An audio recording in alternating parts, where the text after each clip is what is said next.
the mountain, goats draw the line. Hello, INEKE. Nice to meet you. Nice to meet you too. I'm really happy to have this opportunity to interview you today. Yeah. This specific interview will be slightly different from the others I've done, as you are a singer but also a writer, kind of researcher. Yeah, a little bit, yeah. You write books and articles about and for the singers. Mm-hmm. And I'd love to know a bit more about your subject and research. But first of all, could you introduce yourself in a few words? Okay. My name is INEKE VANDOORN. I'm a jazz singer, pianist. I also write lyrics. I wrote a book. I write articles. And of course, I'm teaching also. I'm passionate teacher, I can say.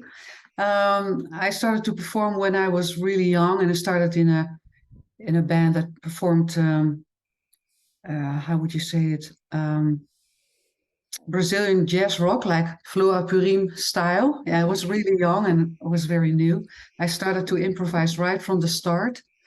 And then later I did other projects. I left that a little. And I have a long-standing cooperation with Mark van Vught, composer, guitarist, and he's my partner. And we have been working together in many, many different lineups, from duo, trio, to collaborations with the Metropole Orchestra. I did a project with the Dutch Chamber Choir. We had like a jazz chamber ensemble. And so we're still touring, making CDs. And apart from that, I've been, especially in the beginning of my career, I did quite a bit of vocal a cappella vocal improvisation with small groups. And I've been performing with a United Women Orchestra in Germany. I did it for a couple of years. It's an all-women band, very interesting, really nice. And currently I'm working at 2 duo projects. I just recorded a CD with Jasper van het Hof, pianist. And I'm working with Saskia Kolen, who is a Baroque recorder player. So a Baroque what? Baroque recorder, blokfluit. Okay. Yes. Wow. Yeah, amazing. And you are an autodidact, I think? No, I'm not. I studied classical piano, and I started 2 years later, but I also I studied Conservatorium for jazz vocals. I was actually the first singer who graduated for pop jazz at the Conservatorium in Utrecht. Okay. Yeah. I don't know where I've heard that you were an autodidact, or I read it somewhere. I don't remember. Anyway. Well, sometimes I feel like an autodidact because it was so new that they didn't even have a regular teacher for me, etc. So it was a lot of pioneering, and I did many, many things myself. I went to every workshop or thing that I could find. Yeah. And what are you looking to transmit or convey with your music? I think freedom, maybe. Freedom, joy,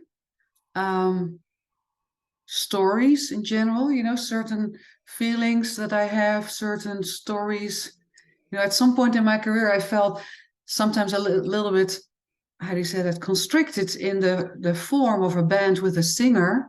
Well, I do a lot of improv, but you're on music stages, and sometimes you want to tell a much wider story. And I did a project with a dancer, and we developed a duet on criticism that we performed on at the dance festivals and in the theater. And I was really happy about that, because you can put so much more into your story there. Yeah. And when you teach to jazz singers, so we'll talk about your books later, but when you teach to jazz singers, what are the main focus points? Of course, it depends on the singer.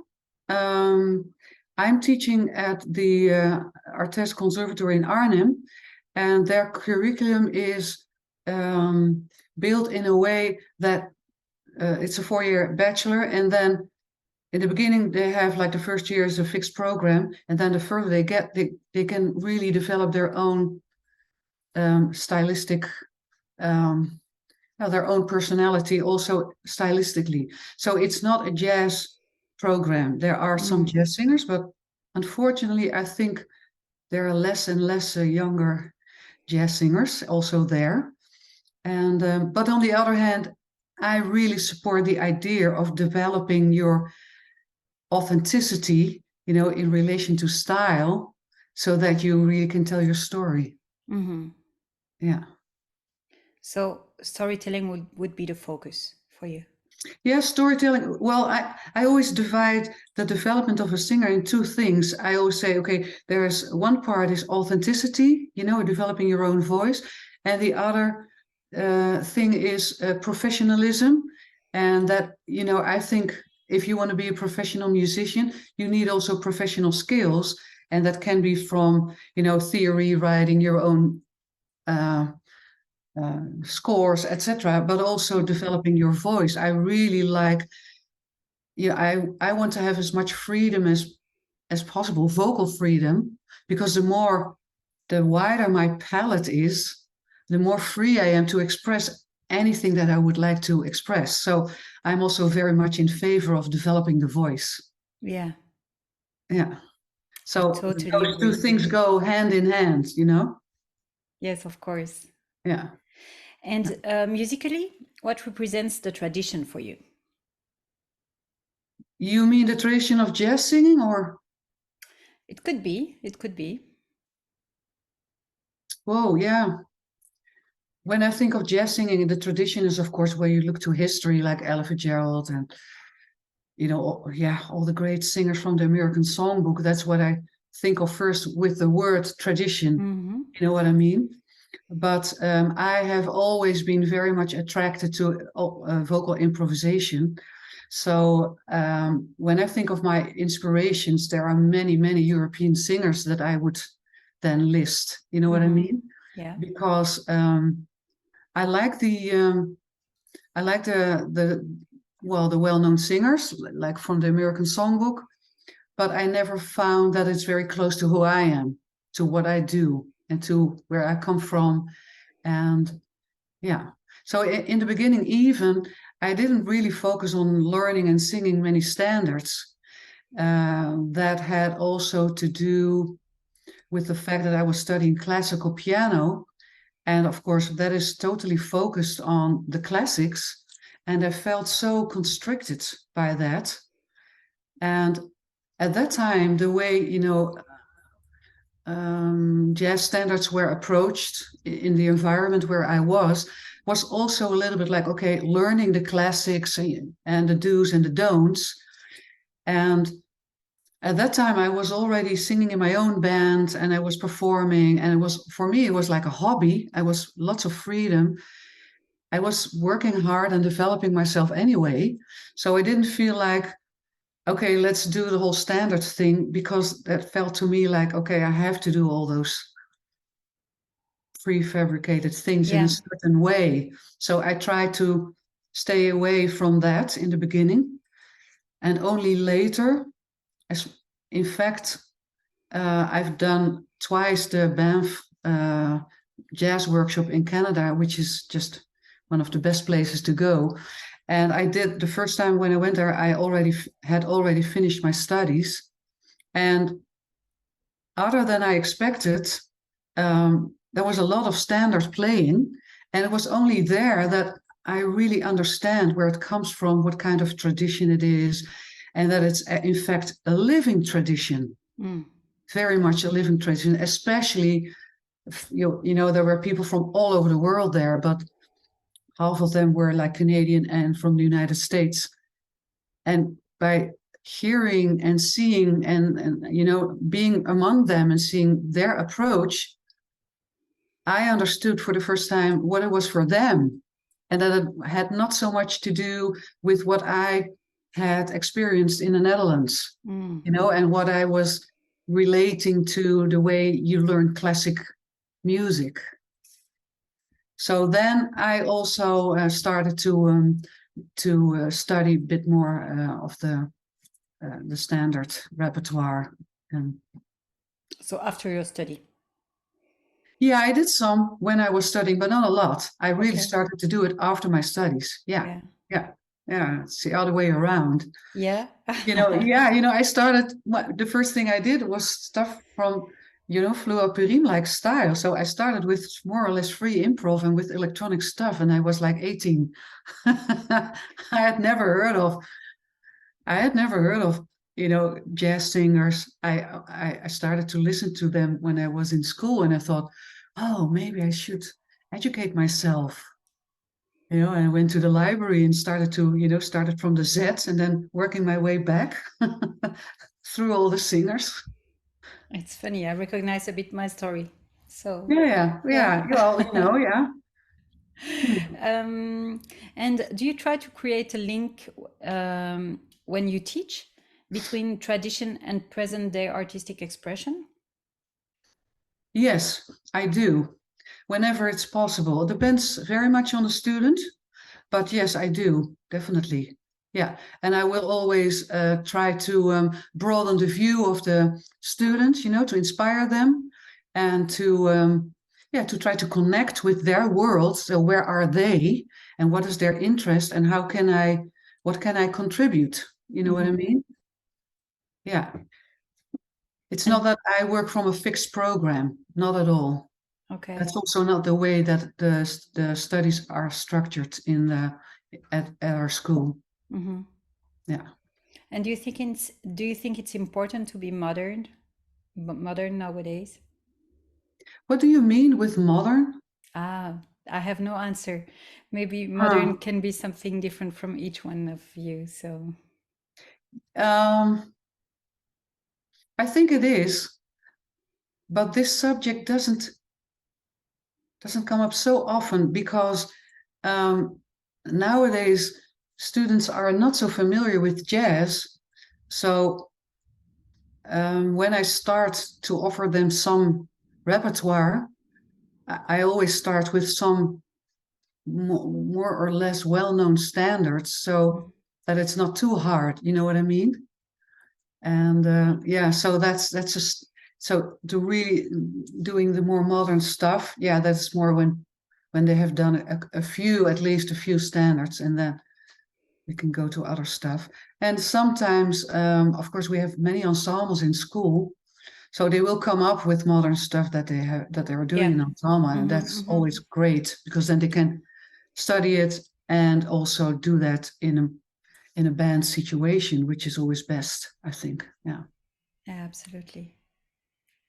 According to you, what are the main characteristics of European jazz and how do they differ from American jazz?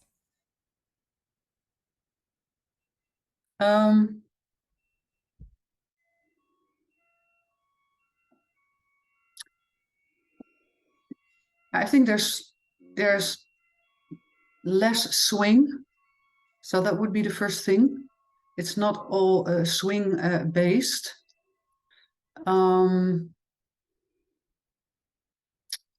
It is, yeah, it's weird. I wanted to say it's less focused on entertainment. Yeah.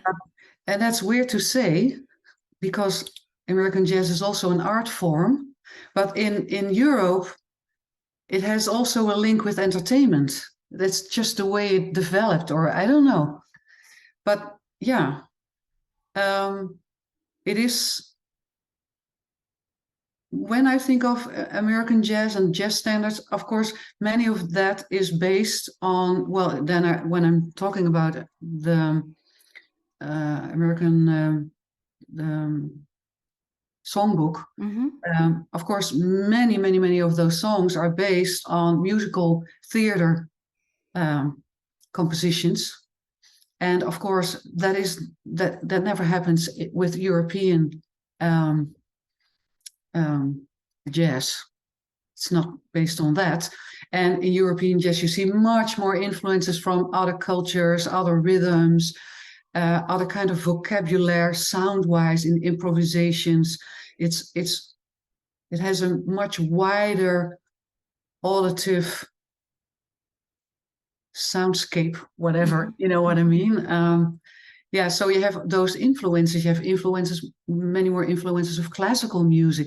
When you listen to the music of Kenny Wheeler, you know, he didn't even think in chords. You know, he was always writing that stuff, and then when he was done, he had to give names to what he had written. You know, and he was here in the house, and I've seen him talking about that and thinking about, okay, how do I have to put this in chord symbols? Actually, because it's not the way I think. You know, I think horizontal, these are all lines. It's basically, what is it called? Counterpoint. And yeah, so that's a thing that I would not very much relate, not really connect with American jazz. But of course, now I'm really thinking back because nowadays, of course, there's so many different artists also in the United States that do these kinds of things, but it's not what we call typical American jazz. So, of course, that's the yeah, mondialization. I don't know how you say it in English. In French, yeah, it's mondialisation. generalization. Maybe. Yeah. World. I don't know how you would say it. Well, anyway. Yeah. What are your musical influences, both from singers and instrumentalists? I know a few of them, but can you name them? Well, definitely what I said when I started, Flora Purim, Yeah. and and also Ursula Dujak, because they were singers that at an early stage, you know, they started to sing in, I don't know, and you know, I listened to them in the 80s, and they were already doing this hybrid form where you are both singing lyrics, etc., but at the same time being part of what is happening musically. So when the lyrics are over and you have sung the melody, you're not done. They're still contributing. And I was so impressed by the way Flora Purim did that. I was so inspired by that she was still doing all her soundscapes in the back and all that. So these were huge influences for me. That was really like, okay, this is what I would like to do. And but on the other hand, I love Ella Fitzgerald, you know, her freedom of you know, the way she can sing anything almost with this musical, very intelligent musical knowledge. You know what I mean? I don't refer to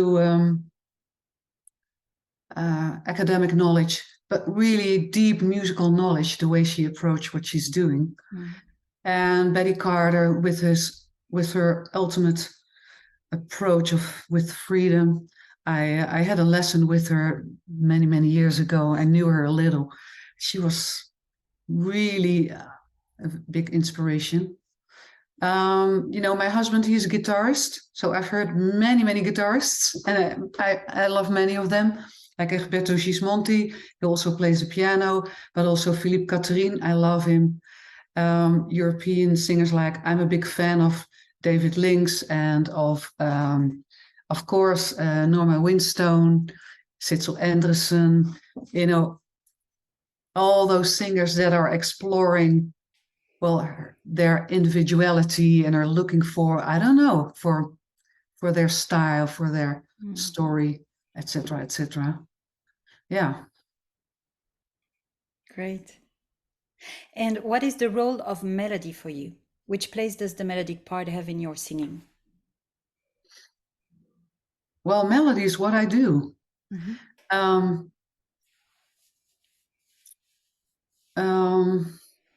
I love melodies. I love to sing melodies. I like to write lyrics to melodies. And, you know, when you improvise,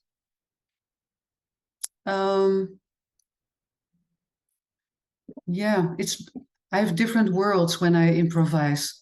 I can be very melodic, but when you do more the Brazilian kind of style, I will easily go to more rhythmical stuff. I love harmonic, complicated pieces because you can really do something extra with the sound of your voice when you have like different harmonic constellations. And I love to, to mold the sound of my voice in this harmonic environment, to blend in with that. And when I hear the word melody, I think of a line, but to me, it's not a line. It's really can be a big void with colors even. It's not just a melody. It has the whole spectrum of the song in it. You can hear and even show with your voice the whole world of the rest of the song, also the harmony and the rhythm. You can reflect that in your melody. Yeah. Interesting. Very interesting. So you are doing and have been doing some research. You wrote a book called Singing from the Inside Out, which is a kind of general book, if I understood well, for all the singers. Yeah. Can you tell me how you went about writing this book, and more specifically, what is the focus maybe for jazz singers, if there is a focus for jazz singers in it? Yeah. Just by coincidence, I started to teach already when I was in school. I applied for a job just for fun to get some experience to do job interviews, but they hired me. So I started to teach when I was in school already.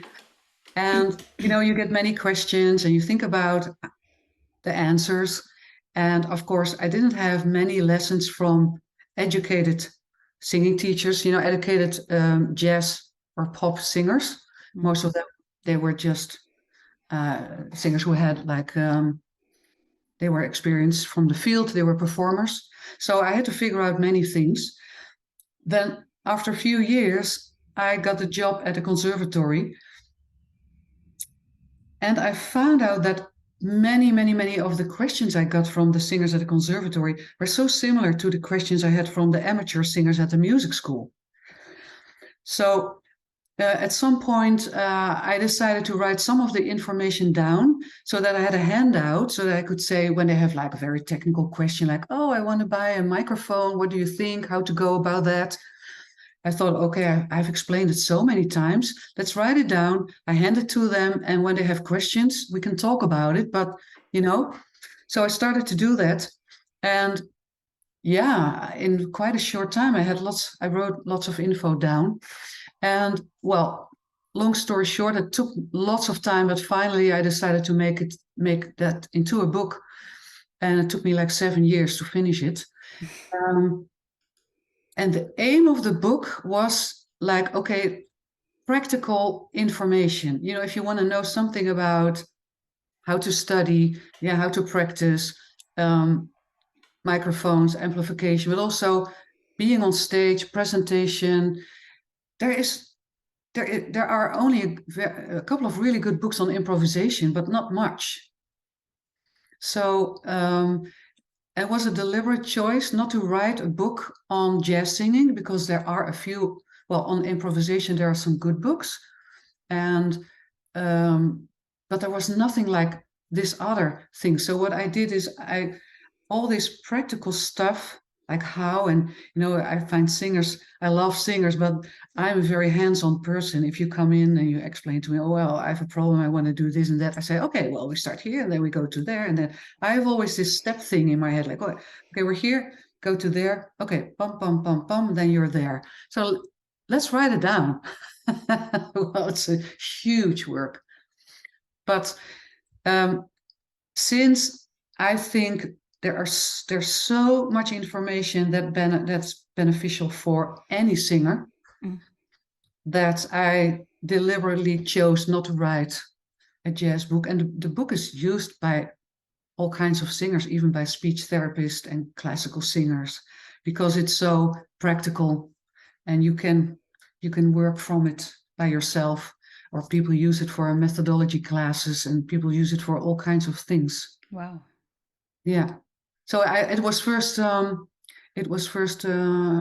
published in Dutch, and then again 7 years later there was an English version.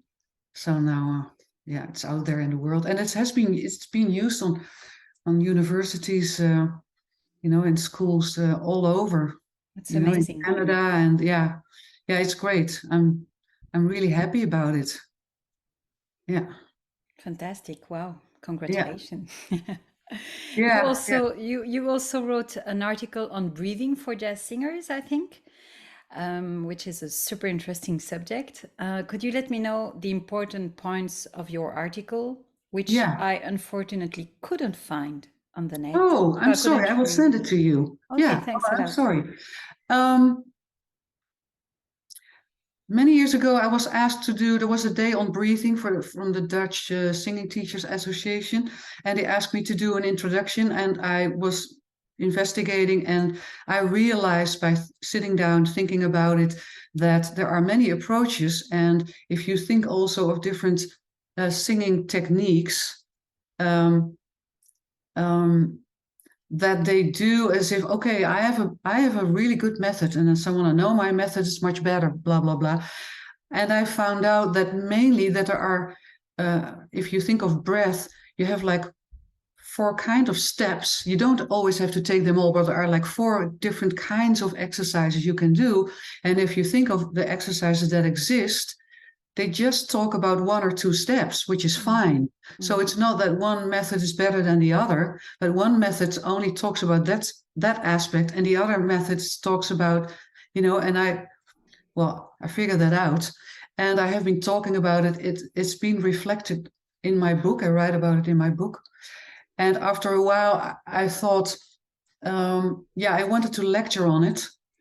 And I thought, let's see if I can find scientific research on breath that is actually supporting all that stuff that I have been talking about and using for so many years. That's what I did. And I only found there's not much written about breath in relation to pop and jazz singing, but I found lots of stuff that supported my view. And the most important thing that I wrote about jazz and pop singing in relation with breath is that I think that many singers and singing teachers focus on one aspect of breath support, and that is when you sing long tones. That's usually what they say when they talk about breath support. Okay, you try to keep out, you try to keep the subglottic pressure even, so you make yourself big and control the airstream and all that. But it's just a little part of what we do when we sing. When you sing jazz and pop, you have big differences of volume. You have many accents. You have to be you cannot always know on beforehand how long your phrase will be. So you have to train a thing that I would call breath follows intention, exactly like the way you speak, because you never know how long your sentence will be. Yeah. So you have to train also other stuff. So all that research and all those thoughts and etc., I wrote that in an article, and it of course took lots of time. And then I thought, well, I don't think there's much on this, so let's send it in to the best paper there is, the Journal of Singing. Wow. They accepted it. I got a reply within a week, and they published it in the Journal of Singing. So that was like, oh wow, yeah. Great. Yeah, and I love the subject because it's so connected with music and body and psychological well-being. It is really the bridge between our mind and our body. And it's a never-ending. It's a subject that has no end. You can just continue with finding new angles and new ways to think about it. Yeah, true. Yeah. And you were talking about the lyrics that you were writing. I've heard you singing mainly in English, but also in Dutch. Do you sing differently in those two languages? Have you noticed any interesting characteristics to share? I started to sing mainly in English, Mhm. and especially when I started to tour, I did many tours in Canada, and people were always so surprised that I was singing in English. So they would always ask, "Do you ever sing in Dutch?" And at some point, I thought, well, yeah, why not? Let's try. And the first thing I did was I translated my English lyrics, a few of them, back to Dutch lyrics, and then I wrote some original Dutch lyrics. And the thing was, I had to reinvent myself because when I hear Dutch lyrics, I think of cabaret music or pop music. There are no examples. When I first did it, there were no modern jazz singers that I knew of in the Netherlands who were singing in Dutch. So I remember the first rehearsals also. At that time, I was performing with a trio with Paul van Kemenade on sax and Mark van Vught on guitar, and I was doing that stuff in Dutch. And we all three had to laugh in the beginning because I still had to find myself. But and when I had my first performances, I was like so like, oh, what will they say? But people loved it, and I got some very interesting feedback from one of my students who came to a concert. And so I asked her, what did you think? And she said, well, to be honest, I think the Dutch, that's not for me. It's so direct. It really, you know, it touches my heart. It's too much for me. I Oh, prefer it wow. in English. And the most amazing thing was that the CD was also distributed in France and in Russia and wherever. And all those foreign critics wrote about the Dutch songs, that they were so special for them. So Okay. I think that there's definitely another layer that I touched within myself with the Dutch Yeah. song. Don't ask me how and what, or it was surprising, Yeah. very surprising. But do you think you use your voice differently when you sing in one or in another language? No, to me, it doesn't refer to my voice. Mm-hmm. It refers to the connection with the lyrics. There Yeah. is just one step less. There's Mm-hmm. one step less. You know, um, I didn't sing in Dutch for quite a while, and then Mark and I we went away for a month to sit down somewhere in a house to write lots of new stuff. And he wrote a beautiful song, and he said, "Well, I think you should write Dutch lyrics on this one." And I totally agreed. And you know, it was just like a 9 to 5 job. And you sit down for a month, and you just okay. It took me a full week. I had almost a nervous breakdown sitting down from 9 to 5 for 5 days, not being able to find the right tone and the right words, etc., because in English, I don't know, you can sing certain words that you think it's okay, but I cannot sing in Dutch things that are sort of okay. They have to be spot on. I have to be able to sing them a million times without any doubt. Mm. You know, it's also for me, it's so direct. Yeah. I feel the same in French, so I really Yeah, understand. yeah. Yeah. Oh, yeah, sure. Yeah, yeah. Mm. Well, Yeah. let's talk a bit more about improvisation. I think you are now writing an article or a book about how vocal impro could become more vocal. Yeah, yeah. Can you explain it a bit? Yeah. A couple of years ago, 2020, there was a Vocon meeting, you know, meeting of the voice teachers that are from the European Conservatorium. So there were, I don't know, 80 people, I don't know, mostly singers. I was in Ghent, and there was a question, is there anyone who wants to say? And I thought, I would like to have a short, really short talk about this thing on improvisation. I hadn't researched it at all, but it was this thing, okay, how do we teach? How do we go about improvisation as vocalists? And I started to open some books and to research that topic, and I found very interesting stuff. And I did the talk, was like 10 minutes, and it was about, there's so much, the whole education, it has a reason, but you know, the whole approach to improvisation for vocalists is coming from instrumentalists. It's an instrumentalist approach. There are at least 6 books with the title Vocal Improvisation and Instrumental Approach. And I was thinking, why?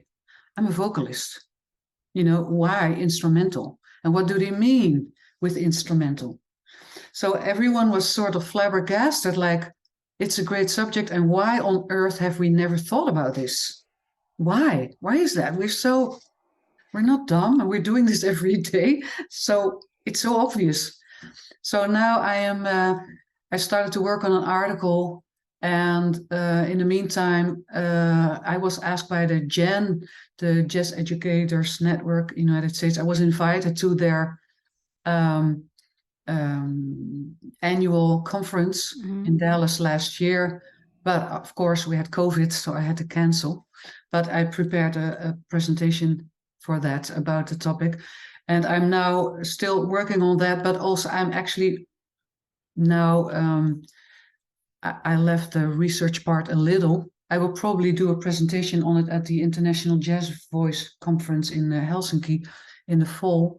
But I actually started to write a book about it, because I think it's much more important to have a book where people can work from than to have an article, actually. Yeah. I agree. Yeah. And do you think you can do things with your voice which instruments cannot do with their instruments? Yeah, sure. You know, most of the instruments are trying to copy a voice. We can do a million things, you know. It's unlimited that what we can do. Well, you know what I mean. Yeah. But yeah. You know, I think there are, of course, instruments like horn players. Certain horn players can do. They get close to what we can do with our voice. But on piano, of course, there's a very limited possibility to do anything with sound. And the same with guitar. Unless they use all their gear, they can, of course, do magnificent things on guitar. But, you know, the guitar itself has a limited range of colors. And when you think of the voice, there are even people who can sound completely like someone else. Do you think, how is that possible? Yeah. And let's talk about the influences of contemporary European jazz singers. Would you tell me, according to you, which would be some interesting aspects about the specificity of European vocal jazz? Yeah, the first thing that comes to my mind is the liberty that is used, the liberty that is exploited actually to step outside of tradition. So they make use of different things, but there is so much liberty in the way they are using the different elements. Is that what you mean? Yeah. You know, when I think of Maria João, you can clearly hear that she is from Portugal, but it's not completely Portuguese music. I can still also hear her influences, that makes it for me like jazz, hugely jazz influenced. You know what I mean? But she has 100% her own voice. It's just her. And if I would start to study what she's doing, and I would go on stage and do what she's doing, that would be completely ridiculous. You know what I mean? Yeah. That's what I very much, that's my association with European jazz singers. It's so Yeah. specific, and it's so, they invent so very much what they are doing. That's, they all have their own styles, their own way of telling their story. Yeah. And do you think it's more something that we can generalize, generalized for Yeah, the European generalized. for the European singers? Um, Yeah, maybe. mhm. Yeah, maybe, because I think most of them use aspects of their own culture. Yeah. Yeah, you can definitely hear from David that he's from Belgium, France. You know, you can hear definitely from Norma Winston that she's English. You know, and from Sissel Anderson, I can hear that she's from Norway, etc., etc. Yeah. Yeah, definitely. So there is always this. Well, the word ethnic is not so much used for European people, but you know, you can hear where they come from. So the cultural background, language influences, Yeah. rhythmic, because we use much more, for example, the musette-like style, like you hear you hear that clearly with David Links. I do it a lot too, like, you know, more the 3/4 and the way it's interpreted. The use of different languages, Mm-hmm. you know, not just English, but Mm-hmm. different languages. The liberty in, it's not typically scat vocabulary, so they might use do da do, but you know, you hear many more other kind of sounds and effects and rhythms, etc. So the whole spectrum is wider. You can still hear that they have heard all the important jazz masters in the United States, but they do their own thing. Yeah. Thank you. What is the role of improvisation in your music, and how did you learn to improvise? Well, I learned how to improvise just by doing it, first of Okay. all, because I did it even before having my first lesson ever. And at Conservatory, I never had improvisation lessons. I had some improv lessons on piano. So yeah, so by listening, by doing it, as I said, I like to sing the lyrics, but then when there's improvisation, yeah, I sometimes do completely improvised stuff, but within the frame of a song or composition, for me, I see it as an extension of what I already did with the lyrics, but it gives much more depth. You can give much more depth to the interpretation of the song. You can explore other sides of the same thing or the same message, or create a different layer, you know, that is relating to. I always see improvisation as part of a song. So when a song is very intimate or whatever, I will not do like a screaming solo. I will stay, yeah, I will go from what there is. And if I scream, no, there must then be a reason for that. You know what I mean? There's always a relation. I don't use a song to have a vehicle just to go away in my improv and do my own thing. I see it as part of the composition.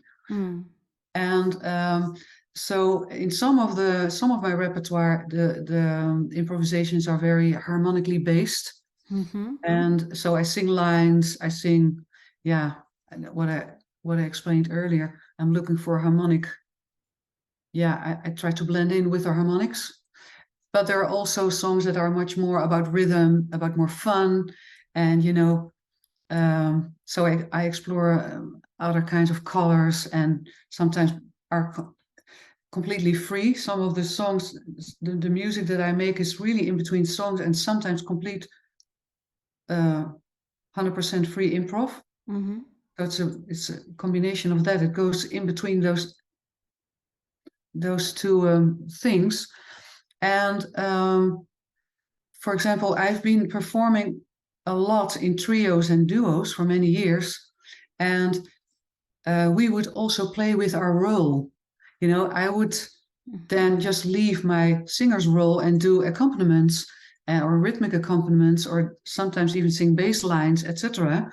And we would sometimes take a tree. Well, for example, I made a record with Mark and Erik Vloeimans, and we would explore jazz standards. We would never rehearse. We would just go on stage and see what happens. So sometimes Erik would just start to play the song, the theme, and I wouldn't. Maybe later or not at all. I would sing lyrics or not at all. And we would just, the song would be there, would always be there, but was not always played by any one of us. So that's also for me improvisation, and I think it's important and it's fun, and it's also playing with your own ears and also playing with the ears of the audience, because most of the time they can really how do you say that? They can really relate to it. I found out because it's so much in the moment. Yes. And yeah, that is for me is a very important to whatever I do, that it comes from this moment. You know, you can of course rehearse and you can practice. I do a lot of I do a lot of practicing, but only with the aim of having as much freedom as possible when I'm on stage. Yeah. Super interesting, really. What is your relationship to harmony? Because you are also a pianist. I don't know if you also play jazz and the piano, because you were talking about your classical. Yeah, not so much. So I studied classical piano, and I still play the piano, and sometimes I do it on stage, but it's more chords. I don't consider myself at all as a jazz pianist. Okay. No, that is no, that would have been another study, you know. And I was already, you know, really doing so much stuff with my voice, and yeah, I have so much freedom with my voice that it's more, for me, it's more rewarding. It's more closer to my heart. So I still do the piano, and it helps a lot. You know, I use it also for practicing and for accompanying students, and I play the piano. But then these are most of the time not 100%, but yeah, these are sort of fixed parts, not 100%. But so I don't hardly ever solo on piano. Sometimes, but not so much. Yeah, so harmony, I just love certain complex harmonic stuff, like, and yeah, it needs a lot of practice to be able to be able to move freely in such a environment. It's hard and it's challenging, but also rewarding. Yeah. But do you think it's helping you to sing? I mean, the fact that you play the piano. Yes. I think it's a big help. Yes. Yeah. It's a big help, of course. Yeah. Yeah. There is this relation, sometimes even physically. And yeah.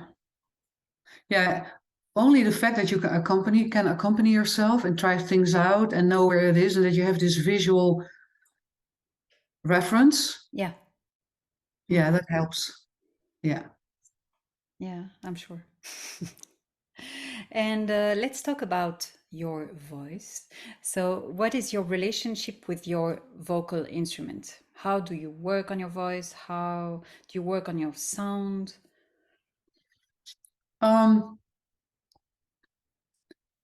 I started to sing when I was very young. In my family, there was a lot of singing. My parents were singing in a choir, and my mom, she knew, I don't know, hundreds of children's songs and other songs by heart. So she was always singing. And my father was quite a good amateur singing, but he was also singing solo parts in classical music, etc. And I have a younger brother who is a singer as well. So singing was just always there. I got voice problems when I was really young. When I was like 12 or 13, I would lose my voice constantly. So at some point, I decided that I was not able to sing, and I stopped singing. I thought, oh, I don't know, you know, it's a little bit weird to think of, but I thought, oh, I'm losing my voice. Yeah, well, okay, then singing is not for me. Then later on, when I was 17, I took some guitar lessons, and the teacher said, well, when you play the guitar, you have to sing. And then I said, well, I cannot sing. Yeah, you have to sing. Yeah. Well, finally, I started to sing. And he said, well, you can sing really well, you know. I was like, yeah, well, I like singing, but it's always a problem. Well, then I was asked in a band, and I was the pianist in the band. At some point, they say, well, I think you should be the singer. And I started to sing in the band, and it all went really well. But then at the conservatory, we had to do sight reading and being in a choir. And immediately I got voice problems again. Mm. And someone said, oh, you should go to a speech therapist. And I started to do that. And it was so much fun. That was really my hobby, to do all those exercises of my speech therapy, because I found out how to do the breathing properly and all that. And I took like a minor for singing in school. And then they said, hey, the minors will maybe stop. So then I applied to be a major for jazz pop singing. It didn't exist at that time. They had just drums and electric bass and guitar. So then I was the first singer who did a major in pop jazz singing. And Minor and major, are you talking about yeah, sorry, like a minor. bachelor? No, a minor is that you have just like a few, then it's an extra, like an elective. You know what I mean? An elective, something that you choose, and you get like a few lessons in singing, just as a side Okay. thing. Okay. And a major, I meant, so I did my entrance exam, an official entrance exam, and I became a singing student. So that you call it a major. So I graduated both in classical piano, and then a year later I graduated as a pop jazz singer. So I had 2 bachelors. Yeah, and later on I did a master in jazz singing, but much later. And yeah, so I had a little bit of a strange thing, that when I was singing in a band, I was quite free. I could do many things, but technically there were lots of problems. So that was not really in balance. And slowly, I worked a lot on my voice for many, many years. I had a big voice break, and yeah, that took me at least 6 or 7 years to be able to really sing freely up and down. Okay. And, but it was never really frustrating, because I was already performing. So people would always tell me, hey, you have a great band. Hey, wow, I like your singing. You know what I mean? So I always had this, I had a very severe teacher. She did a good job, but I was a bit resistant. But, but I tried to do what she said. And in the same time, I got this positive reinforcement from the concerts that I did. And that helped to really keep up the good work. Yeah, great. Yeah. And do you feel that your voice is changing with time? A lot. Yeah. So my voice at the beginning of my voice was very light and high. No, not more light. And so I was first developing my falsetto, the high part of my voice, and then I had to connect the low and the higher voice, and it was all light, etc. And then later on, when that connection was better, my voice became much deeper, and yeah, my voice is much deeper and warmer, and yeah, it has changed quite a lot. And I did also quite some physical work, and that also helps, to get the voice more in the body. You know what I mean? And the approach that I got at Conservatory was very technical, and technical in a way that it was, it was done by a classical teacher, and it was very brainy, with a certain sound in mind. And of course, I had to investigate the whole idea of sound much later. I didn't really think much about sound when I was younger, so that came much later. Yeah. And do you think it's now more difficult to get the high notes, or is it as easy as it used to Um, be? I think I sing a little bit lower, but it's also a matter of taste. I can still, you have, of course, there's a big difference between a range and what you can really use when you sing lyrics. Of So when course. I improvise and especially when it's a bit more free, I can go up really high and low. But when I sing songs, when I sing lyrics, um, yeah, there's a certain sound that I have, and I won't use the really high notes so much because it doesn't fit most of the time. It doesn't fit the kind of sound unless I sing, for example, I sometimes sing those shows, those really fast, and then you can sing really light and high up, and you can sing much higher, and it fits really well with the style. So that's a bit of a difference. I might sing a bit lower than I did a few years ago, not much, but what I notice, of course, is when I was younger, I had to practice in order to be able all the stuff that I wanted to do. Then there was a whole many years that I could just do anything.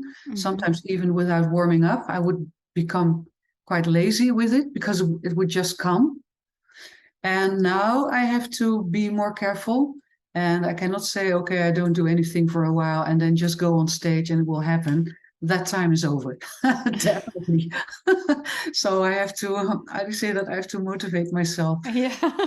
to keep my shape up because yeah, I have a certain standard. I really want to have a certain quality and I hate certain things that when I listen to myself and hear certain things, I think, no, I don't want to go there. I'm very Yeah. critical on what I want to hear. So yeah, that needs some work. It doesn't come by itself. And do Yeah. you have a vocal hygiene? Um, Vocal hygiene. I'm thinking, of course, theoretically, I know what you mean, but I think of, um, Like rules or thing you do, you don't do, things that you. well, I've never smoked. Mm-hmm. My father smoked and I hated it. So I thought, let's not start because I know the moment I start smoking, I will never be able to stop. I don't know why, but I knew that it would go like that. So I really never started to smoke. Um, I'm not very well. Actually, I'm thinking. Can you name certain things that I can say? Oh yeah, I don't do it or I do it. Like, for example, ginger, lemon, honey, Oh, go sleep early, sleep late. I don't know. You know, the amount of hours you sleep. oh. Well, I try to live a healthy life whenever possible. Yeah, definitely. And I think I really need it. I cannot function when I'm, yeah. So yeah, I definitely do that. I try to eat healthy, but I've always done that. So that doesn't seem to me like that is connected with my singing. Yeah. I think I should have done, I would have done that anyway. I'm not very worried about my voice. Mm-hmm. Only, yeah, when I get problems, then I'm then I'm worrying. You know, yeah. One of the last tours I did was in Indonesia, and of course that's hard on the voice because it's so moist and hot, Oh and yeah. and then besides that, there's so much pollution. Mm. So at some night, people said, "Hey, there are some people," and they asked if you would like to come to a jam session. And when I travel, I always like to get in contact with people. So I said, "Yes, sure, I will come. Let's see, let's meet people." But the you won't believe it, but the jam session was on the corner of the street, and behind the nice stage, there was an 8-lane highway with cars. No. Yeah. And so it was hot. It was really loud. There was lots of smog. There were like 8 lanes of cars. And so I sang one or two songs, but apparently it was so noisy. I had no idea that I was singing so loud. So the next day it was just my No. voice was gone. Oh yeah, that was Welcome. stressful. Yeah, that was stressful. I managed to do all the gigs, but it was hard. It was really hard. Yeah. Yeah, that's stress, very stressful. Yeah. So then I have my vocal hygiene, sleeping, tea, no Yeah. talking. Yeah, definitely. I do anything that helps. Is there anything else you would like to add before we end this great moment together? Well, I would like to thank you. I think it's very nice that you're doing. I've been looking at the website too, and I think, wow, this is such a beautiful collection of talks. And I started to listen to some of them, and I think, yeah, it's really interesting. Thank you. And yeah, it's very interesting, and not the least, that's a total different subject. But because these are also all women, almost all, not all, but now, okay, sorry, my head is full with women because yesterday there was the first meeting and ever of female Dutch jazz musicians, and we were together with 100 women, and Wow. 50% of the jazz performers are women, are vocalists. Okay. So that was my association. Yes. But so that's also part of it, that you hear many female voices talking on jazz and their profession, and that's also a thing that I like, that I think it's important. Yeah, of course. And what is your position regarding the fact that recently there is an awareness of the lack of women in jazz and regarding women discrimination? Maybe you have something I to think it's say really about it. good. It's really good, you know. When I was studying in that time in the 80s and the 90s, there were like workshops for women, and I have been in this all women big band. But in the Netherlands, I've never ever seen anything of that. And if there was some awareness, it has been 20 years ago. And now I'm very much in favor of just getting it out and see if we can do something about it and Yeah. get more female students, female instrumentalists, and also be more aware of the social position of the jazz singer, which is also a very delicate position still after Yeah, all those years. absolutely. So there's still a Definitely. lot of work to do. Yeah. Yeah. But which is, by the way, also it's one of the things that is connected with improvisation. The Oh, position of the let of me the know what you female. think about it. Well, there is a certain, if you look to the way that singers are being educated in improvisation, it has of course mainly been done in the beginning, especially by instrumentalists that were men, and they were teaching improvisation the way you would do on an instrument. And of course, in the time of Ella Fitzgerald and Billie Holiday, singers were very much in favor. They were really featured. But then you got the bebop kind of style of singing, of music, and it was all about improvisation.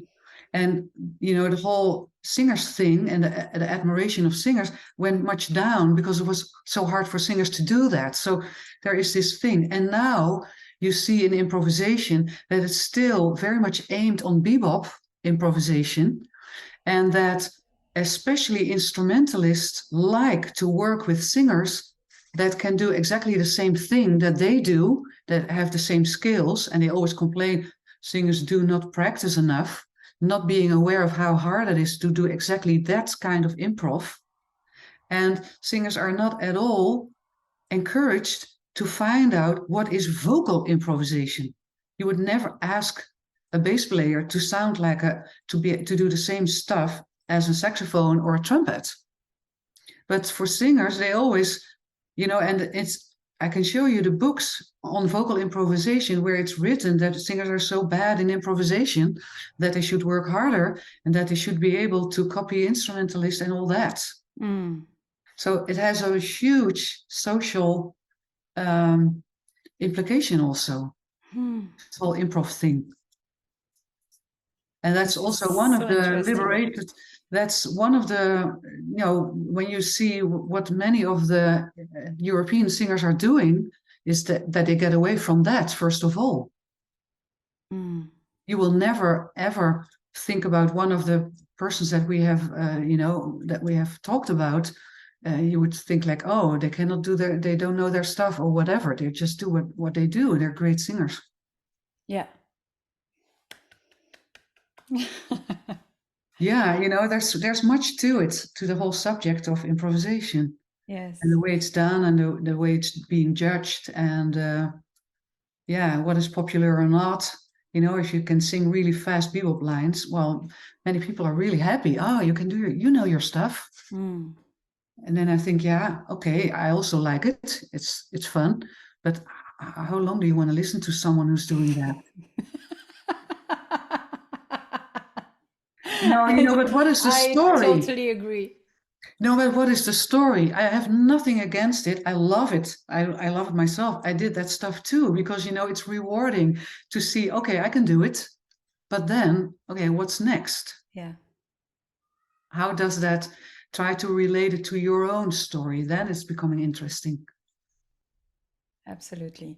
But you were talking about my interviews and the amount of men compared to the amount of Oh, women. sorry, And sorry, I didn't count or whatever. no, I no, was no, no, so no. But happy I'm to just, see all those female I just singers. want to add that it's true that there is a big difference, but it's just the jazz singing world like this. I Yeah, mean, yeah, yeah, it's yeah. just The figures that it were shown last night was it was about research in Germany, and just 2% of the male responders were singers. 2% okay. of the male, and of the female was 50%. Oh, So that's a big difference. yeah, Yeah, huge. yeah, it's a huge difference. Yeah, Yes. and, yeah, yeah, and then you know, then the world is upside down because for male singers, they have a much harder time Mm. in many cases than female singers, depending on, of course, on their style. But yeah, there's definitely some difference there. Hmm. Hmm. Yeah, Thank you, Ineke. Thank you're you welcome. so much. It was so interesting. I've learned many things, and You? it was great to really go deeper into your world, research world, musical world, improv world, Yeah. Well, everything we were thank you talking because about. I'm grateful because when you ask those questions, it makes me think. You know what I mean? It's not that all those things that I said that I wrote them down somewhere. It's just that I think myself, oh yeah, oh yeah, oh wow. Yeah, that's true, you know. It's really good. I love Mm. it. So thank you also.